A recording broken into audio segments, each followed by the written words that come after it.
We are making a request and we are getting the response. Request we are sending, we are getting a response.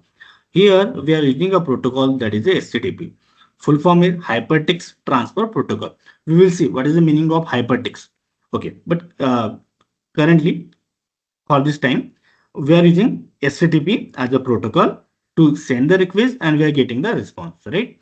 Okay. Now see, Hypertext Transfer Protocol (HTTP) is called as a stateless protocol. Okay, you should know it. It is called as a stateless protocol.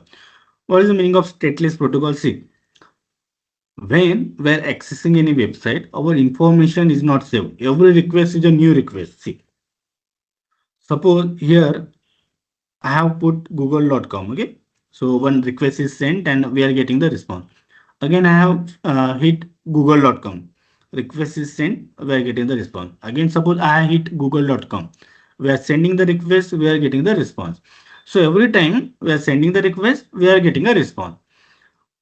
Current requests have no relation with the previous request. See, again, I am repeating.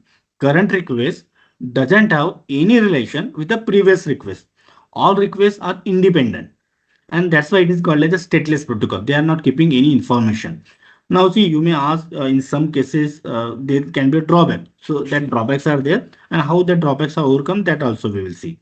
But keep in mind, whenever we are using the HTTP protocol, our information is not saved, right? So every request is a new request. Every request is a new request, and that's why HTTP is called as a stateless protocol. No information is saved. Why HTTP is made stateless? Because see, every request is considered independent request. So when the HTTP is created, when they have designed HTTP protocol, so they want to keep all requests as independent requests. When we are using HTTP protocol, so there is no provision of memory. Okay, it should be scalable. So more number of requests can be fulfilled by the server, and it will be simple one. Okay, it will have a simple design. So that's why HTTP protocol has been made stateless.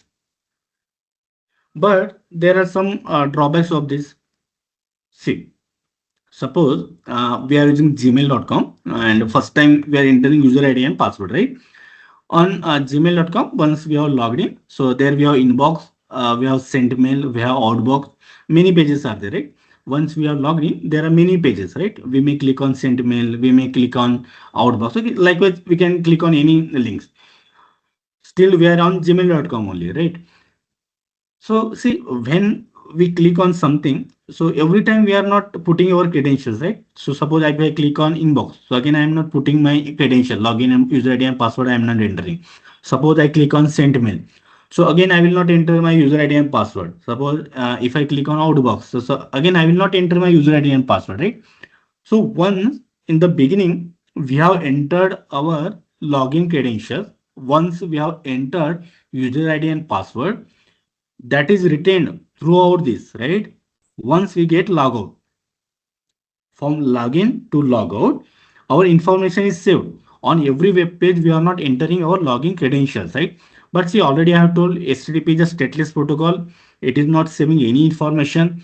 Then how our information of login credential, how information about user ID and password, where it is saved. So for that, we require different mechanism. Keep in mind, from login to logout, that is called as a one session.